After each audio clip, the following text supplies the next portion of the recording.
But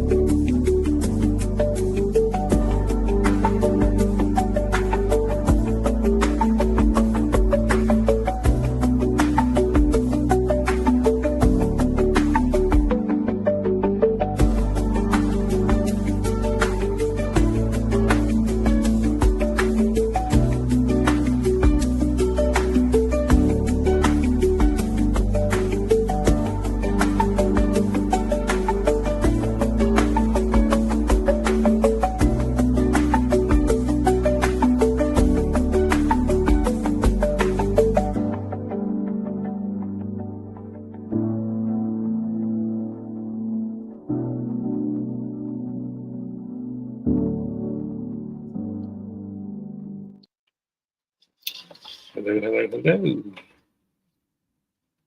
Let me see this right.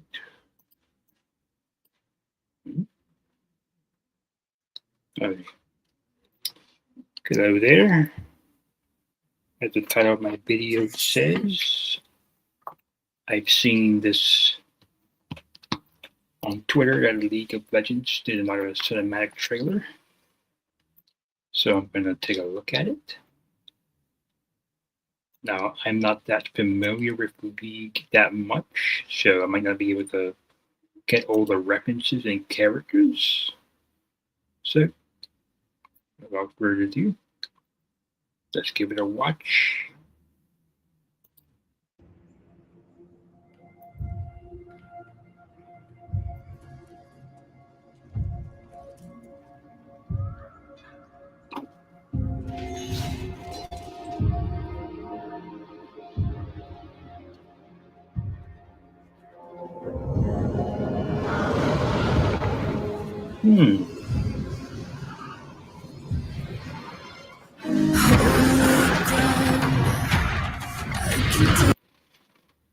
Okay, so I do know that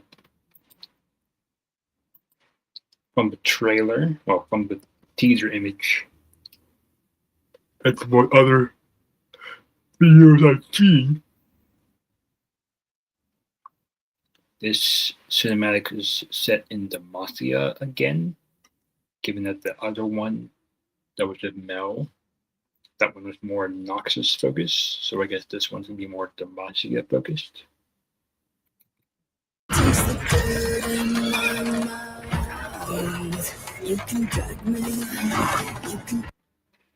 And I guess given this Demacia, maybe that girl there is that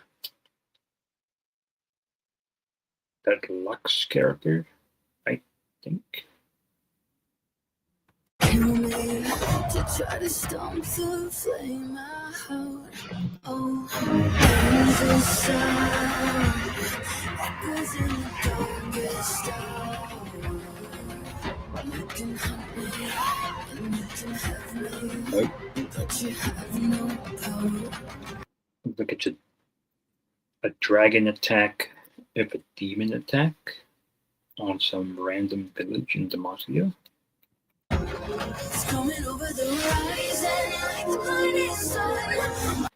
Okay. I don't know who that is. But from what I can tell, looks like she can use her magic or power using the harp.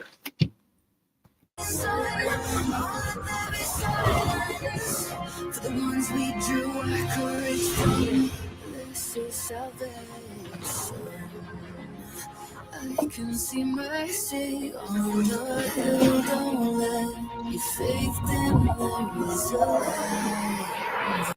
The darkness can never. Oh, dragon fight.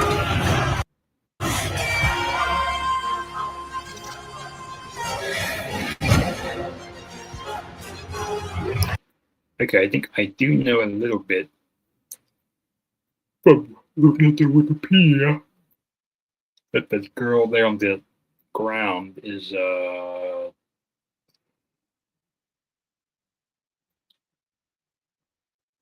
think her name's Savannah, I think it's called. Savannah. She's like a half human, half dragon person.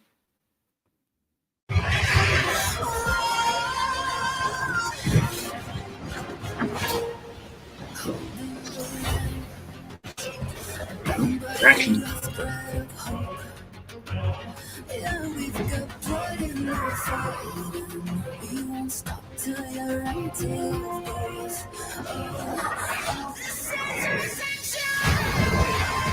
Oh, okay. That's a big falcon bird.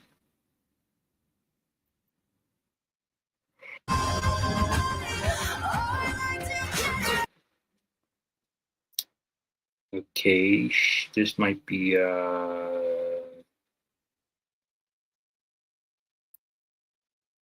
maybe like a random Demacian lady on a falcon.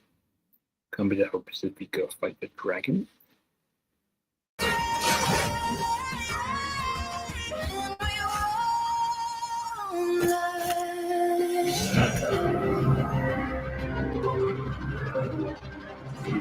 Okay, so I was right. She used her flute, or her magical instrument to amplify her magic.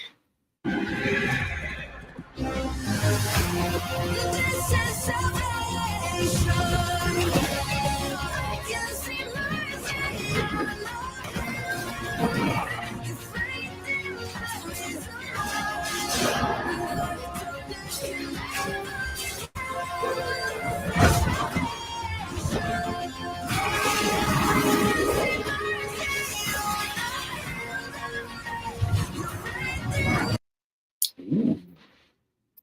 Okay, so she could go from a dragon to a human at will.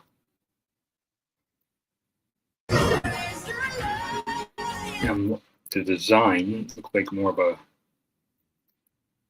more like a Western style dragon than anything else. That's interesting.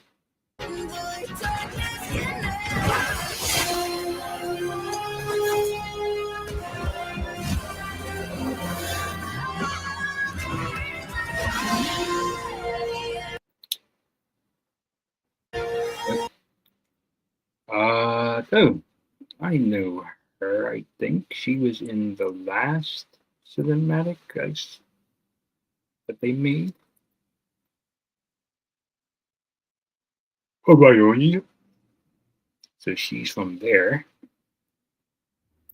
and that sword slash spear could be from the guy that was in that same cinematic.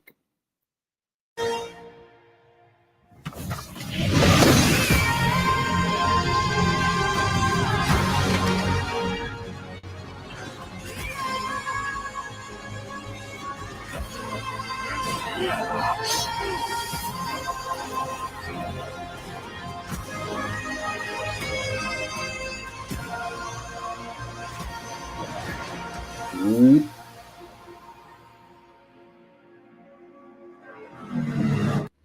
Okay, that's like Demacia there. Oh,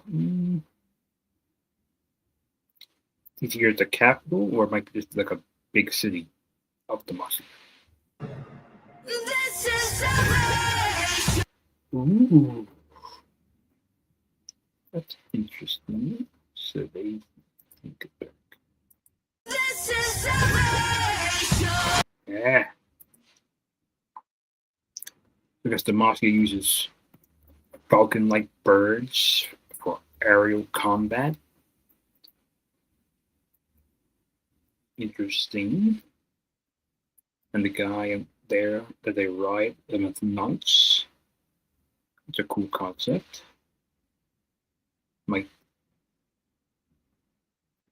Might take that idea myself. Mm-hmm.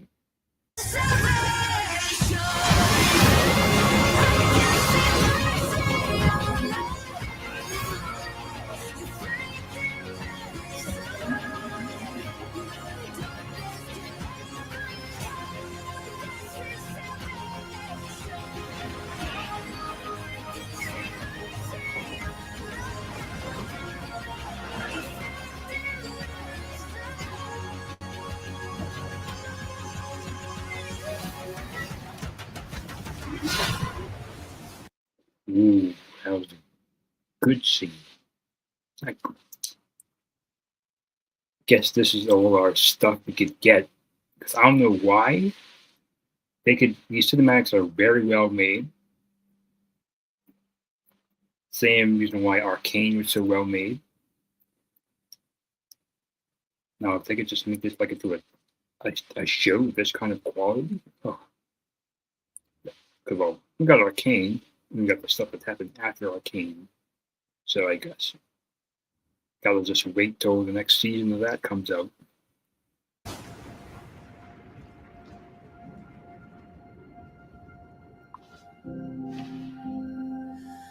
Oh, there is. Play shot. So I don't know who this is, but I'm guessing she's champion Demacia. So for her, same for Savannah. I like her design for the dragon horns on the dragon horns are merged into her head. You can look, she had strawberry blondish hair and bluish skin. There is a light. Same for him. So he must also be a champion in Demacia in the game. I'm not, like I said, I'm not that familiar with League, the game at least. I'm just starting to get into the lore a little bit more, so I need to get some more information. So maybe after I finish this video, I could find one that explains this trailer a little bit better. The darkness can never kill.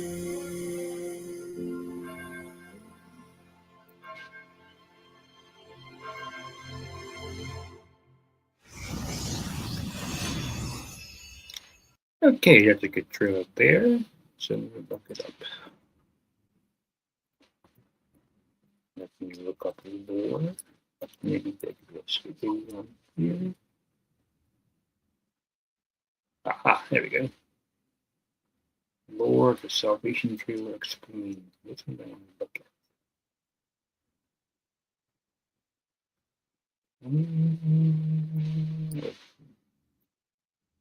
I mean, AI can now build a website in 90 seconds.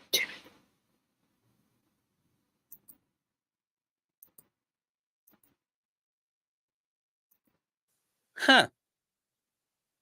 Where's Cythria? Alright, so new year rolled by, and with it came another cinematic, which, as was proven by the last 3 cinematic, means lore. During the Still Here cinematic, we got a bunch of different storylines from all across Runeterra. During Bite Marks, we got a bunch of canonical events happening around Noxus.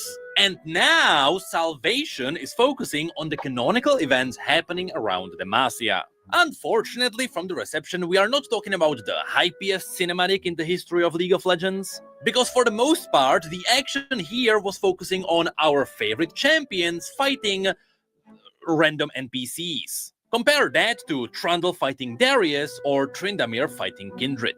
Thankfully, however, just like it was the case with the last cinematic, this one is also full of lore and references, with the details running way deeper than you might think. And so, let's dive into what actually happened.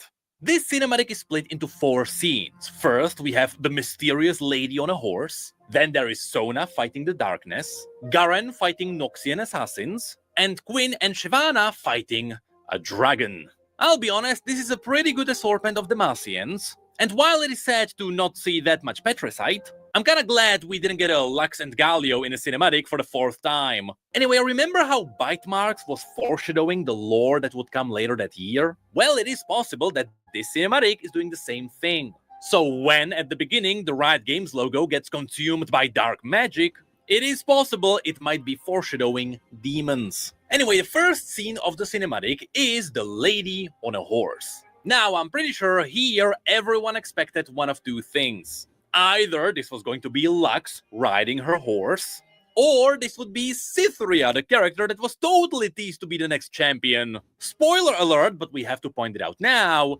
this is Yunara, which honestly made me feel very excited. Not because of Yunara herself, I think her character is fine. But because this means that Riot is directly continuing the storyline from the previous season. This single move is what makes this universe feel alive.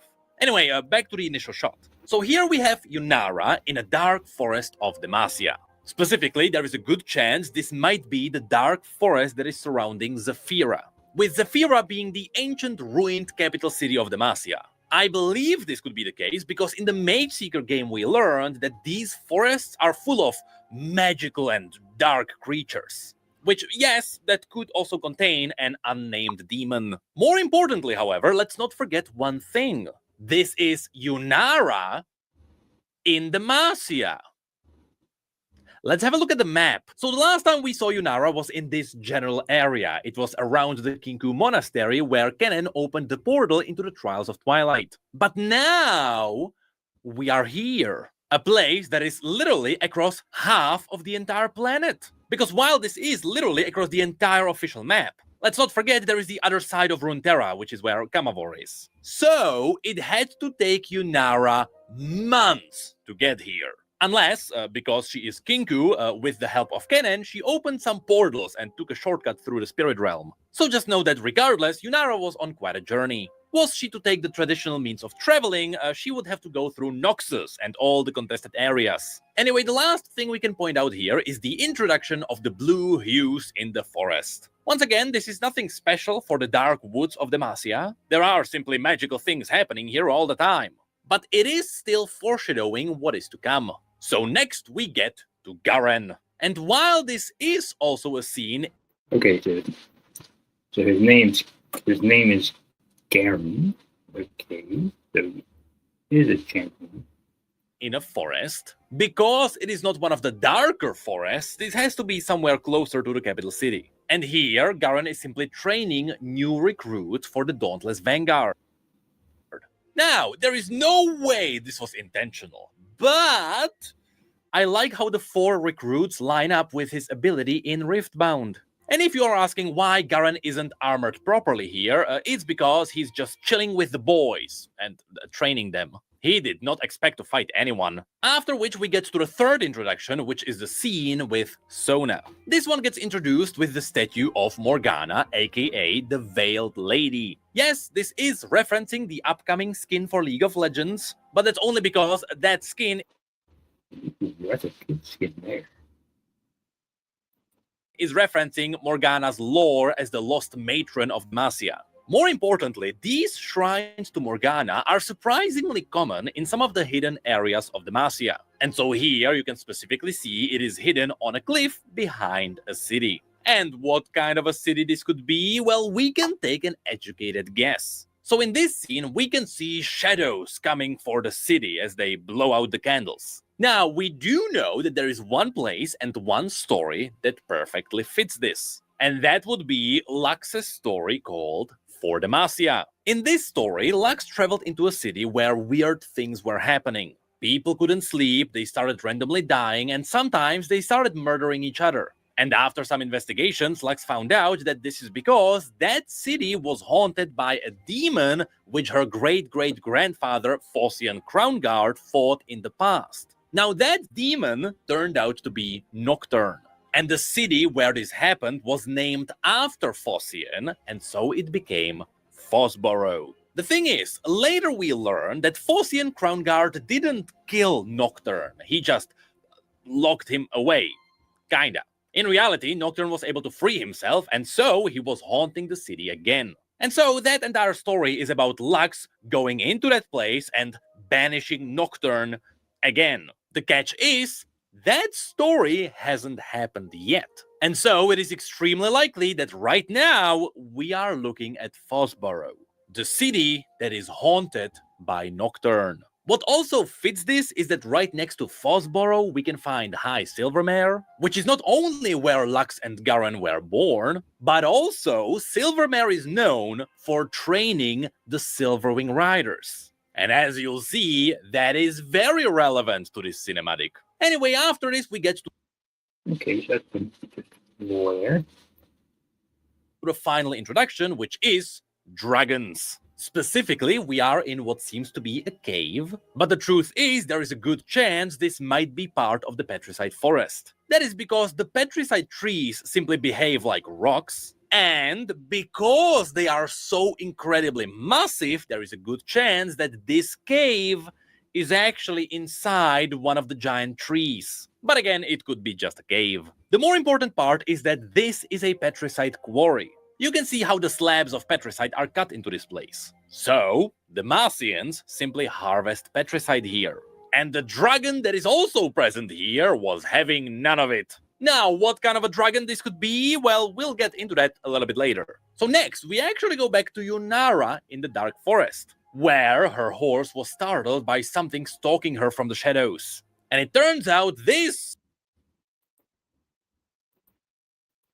is just a bunch of demonic stags. Truth be told, we don't actually know what these are. I thought I saw them somewhere before, and then I realized it was the Drustvar from World of Warcraft. But what we do know is that these woods are full of the Demacian stags. And so, should there be a bit of a demonic situation happening here, there is a good chance these would be demon-infested Demacian stags. And why are they chasing Yunara? Well, it is likely because they can sense a magical item in her possession. But this then goes back to Garen, who just got ambushed by red magic.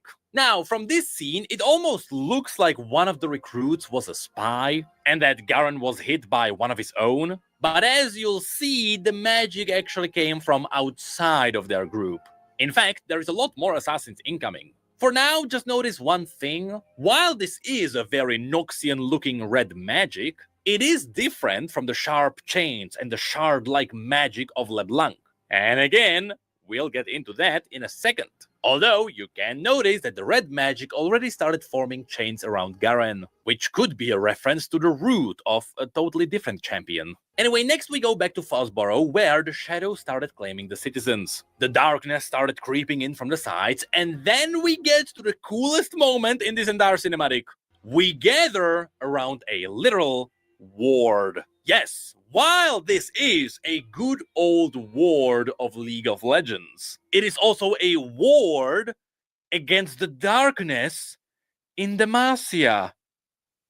Right? It is a ward against the darkness. Kind of like a fog of war. I don't know who thought of this, but this is genius. It is such a good way to give a classic item some proper lore. And so now we know that the simple ward is actually a Demacian item. And because it is a ward, of course, the one gathering around it is none other than Sona, a support. So quick catching up on Sona's lore. Sona is a mage from Ionia. But after Noxus invaded that place, Demacians actually came in and they started rescuing some of the impacted Ionians. And so eventually, the Demacians also saved Sona and brought it into Demacia. There, she got adopted by the Bevel family, which was a royal family. And that is because they knew that she was a mage, and so the only way to protect her was to keep her in a high-ranking house. All hail hypocrisy. And so in this scene, because she is a mage, you can see Sona using the Etva, which is a special instrument which she can use to channel magic.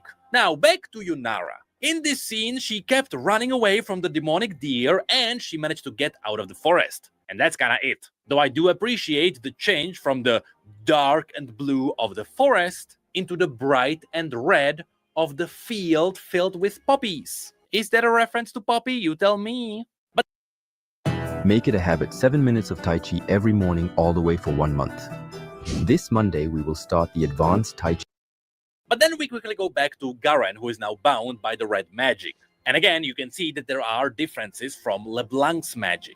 And that is because the assassins who jumped Garen here are likely not the Black Rose. Instead, it is more likely that these are linked to the House Dukuto, and more importantly, Swain. This is because in the present day of this cinematic, Swain should be sending Katarina into Demacia to kill King Jarvan III. That is because that's what kickstarts the Mage Rebellion, and the Mage Rebellion has not started yet. So here, it is far more likely that we are talking about Noxians who are under Swain's command. And Swain, of course, is the main rival of the Black Rose. Regardless, every time these assassins slash, you can see they unleash red magic, and that's because they are likely using the same blood-bound daggers which Katarina got as well. And yes, based on the armor alone, it is definitely clear these are Noxians. I saw some people speculating that this could be the Order of Shadow.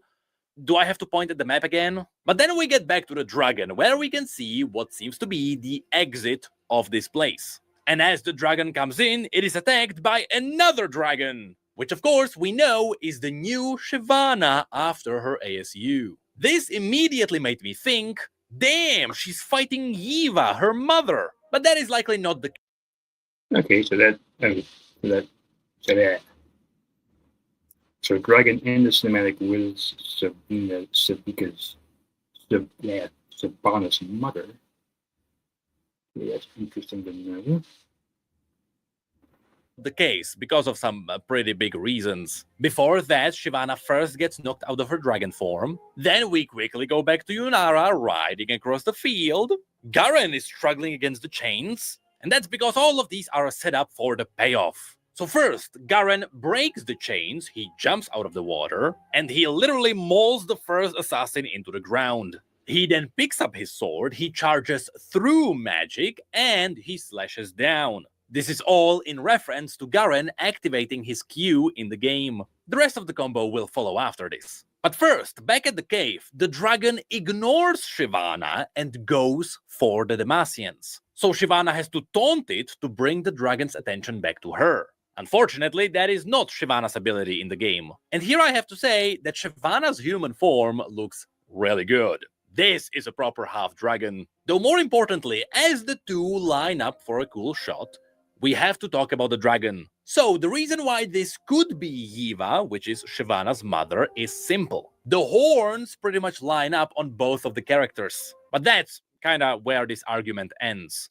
On the other side, you have a lot more reasons why this could be the Elder Dragon instead. First of all, the colors match an Elder Dragon. Then we can simply assume that all the dragons of this species have the same horns. But more importantly, if this was Yiva, she wouldn't really care about the Demacians. At this point, if she was this close to her daughter, she would only be focusing on her. Shyvana wouldn't need to taunt her to get her attention. So it is far more likely that this is the Elder Dragon, which was plaguing the woods of Demacia for many years. And Shyvana was simply here to protect her fellow Demacians. Also, Shyvana gets saved by Gwyn and Valor. If you've seen Shyvana's lore, then you would know that she's supposed to be fighting her mother with Jarvan beside her. So it simply wouldn't line up. Speaking of which, we have to mention one thing. Gwyn's crossbow is not really a crossbow. It is a fully automatic bolt gun. Okay, so that's who her name is. Quentin.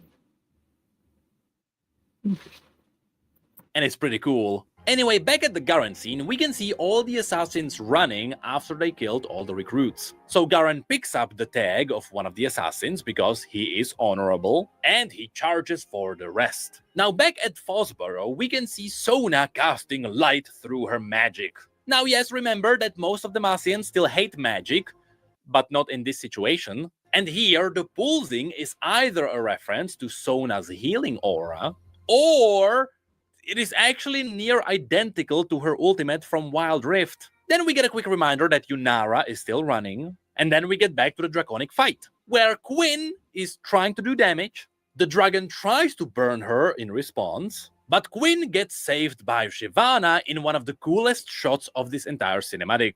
This one really got me hyped for the MMO. And yes, the dragon form also looks amazing. I can't wait for the ASU. But then, back to Garen. Here we can see that he actually threw his blade. I don't think he can do that in the game. And the blade pins an assassin to a tree. He then picks it up and the tags because he is honorable. Sona is then seen warding off the darkness. And finally, Yunara gets knocked off her horse, revealing that it is Yunara, and that she is carrying the Spear of Xinjiao. And here we have to talk about a thing. So the spear is purple, but normally it was blue. That is how it was shown in the last cinematic with Zahen. And I assume that it is now purple because either it is just reacting to Yunara's magic, that is simply how Ionian things work, but also for the cinematic purposes, it wouldn't be a good idea to have blue demons on one side, but also have the hero carry a blue weapon. You do want to have some kind of contrast in the colors. Although, there is also a wild move that Riot could make here. We all know that Xin Zhao is dead. His spirit literally disintegrated into nothingness inside Zahen. So he is truly just gone. But what if the entire setup with the wild blooms was not for nothing?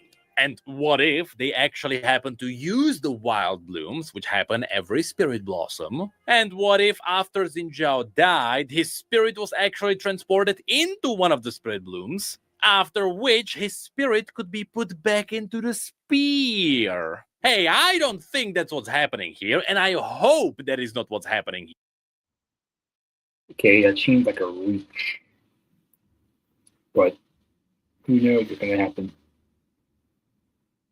Here. I think Xin Zhao truly has to stay dead for his story to have an impact. If Riot now says, hey, Xin Zhao is actually alive inside the spear the entire time, it's not gonna have the same impact. But I hate to say it, but Riot still has a way to make this work. Anyway, the point here is that Yunara traveled all the way to Demacia to let the king know that Xin Zhao died, as well as to bring him home.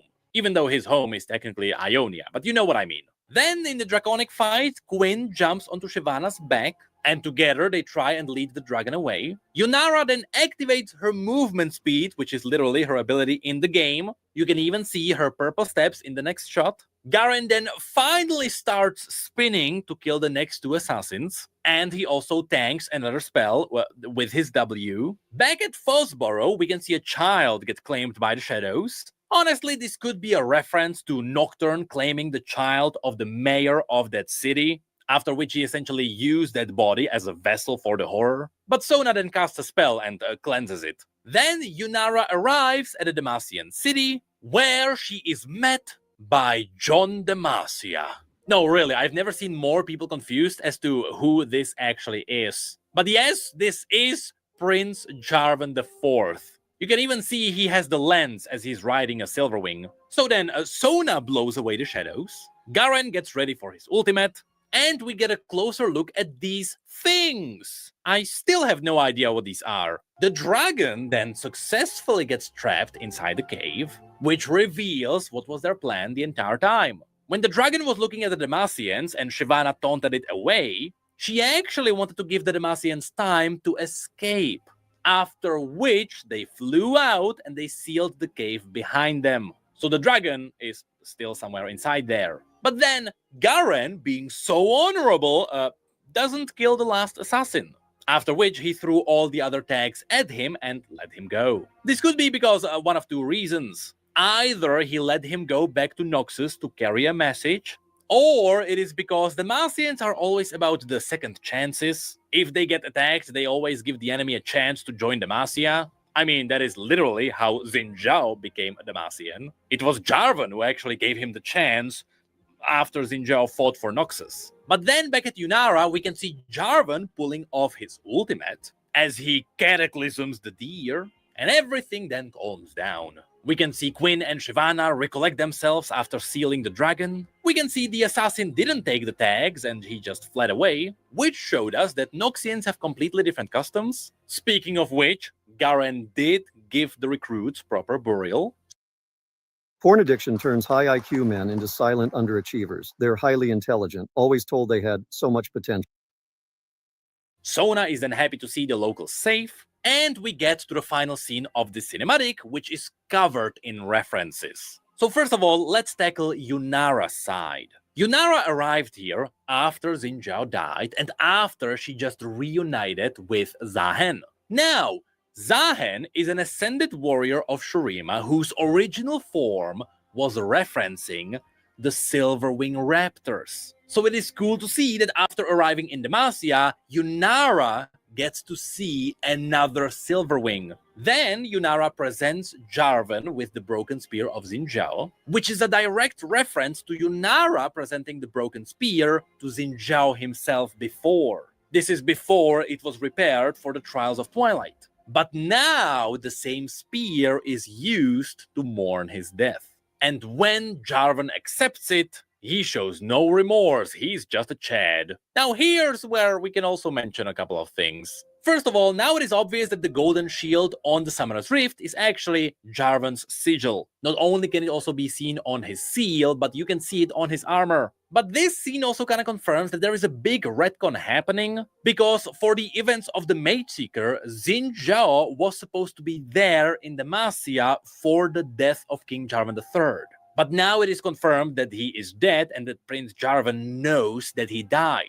Truth be told, Xin Zhao not being there is not gonna change anything in the story, it's kind of like a detail. But what is scary is that even if this gets retconned, Riot can still make it work. And they can make it work if it turns out that this is not Jarvan. What if this is LeBlanc? You see, she already imitated Jarvan multiple times before, and so what if this is LeBlanc pretending to be Jarvan, accepting the message that Xin Zhao died, after which she sends Yunara home and she pretends to be Xin Zhao. From that point on, Xin Zhao's story could continue as it did before, except now it was LeBlanc the entire time. I do believe that there would be a little bit too much of LeBlanc in our day-to-day story. However, Riot can still make it work, which is where we get to one last thing. In the background of the final scene, you can hear bells. There are some people who believe that this could be King Jarvan III dying, but I do believe it would be a little bit too early for that. Not to mention, Jarvan is supposed to be in the capital city fighting Silas as his father is dying. So it simply wouldn't line up. Instead, it is just the noon. So Demacia is signaling the noon. And it just happens to line up with Xin Zhao dying. So it is also signaling his death. Which also made me realize there is technically no proof that this is the capital city of Demacia. If anything, the design more closely resembles High Silvermere, which again is where the Silverwing Riders are from. So it makes sense. But that is it for the cinematic. I have to say, this was a really good cinematic full of some really good lore. And yes, I kinda like how the logo of League of Legends at the end gets dispelled by Sona's magic, as it got consumed by darkness at the beginning. But overall, I would say it wasn't as hypey as the other ones. And that is because, again, while this was a really good introduction for Demacia, and I still think this entire cinematic was really good, it was missing some of the hypier battles or something. Again, it was our favorite Demacian heroes fighting no-named characters. And I can't believe they didn't even show Nocturne, if that was Nocturne. Though I will say I still love the fact that this is continuing the storyline from before, which truly makes this feel like a living, breathing world. And I do believe Riot is totally doing all of that for one simple reason. They are setting up the MMO once again. And I can guarantee you that the Elder Dragon is totally gonna be a raid boss somewhere in that cave.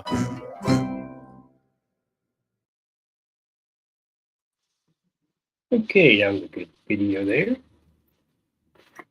Good to learn more about the lore, given, I wouldn't call myself Victor the Lore Seeker if I never dived into some of the lore myself.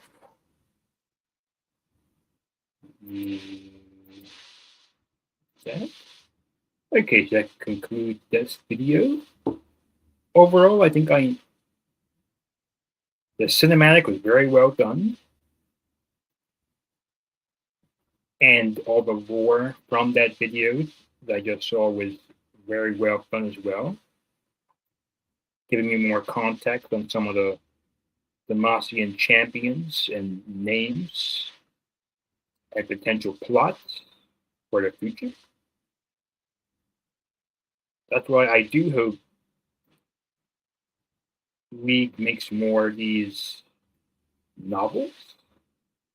Because the only one I do have, I have two. I have the Ruin Nation novel,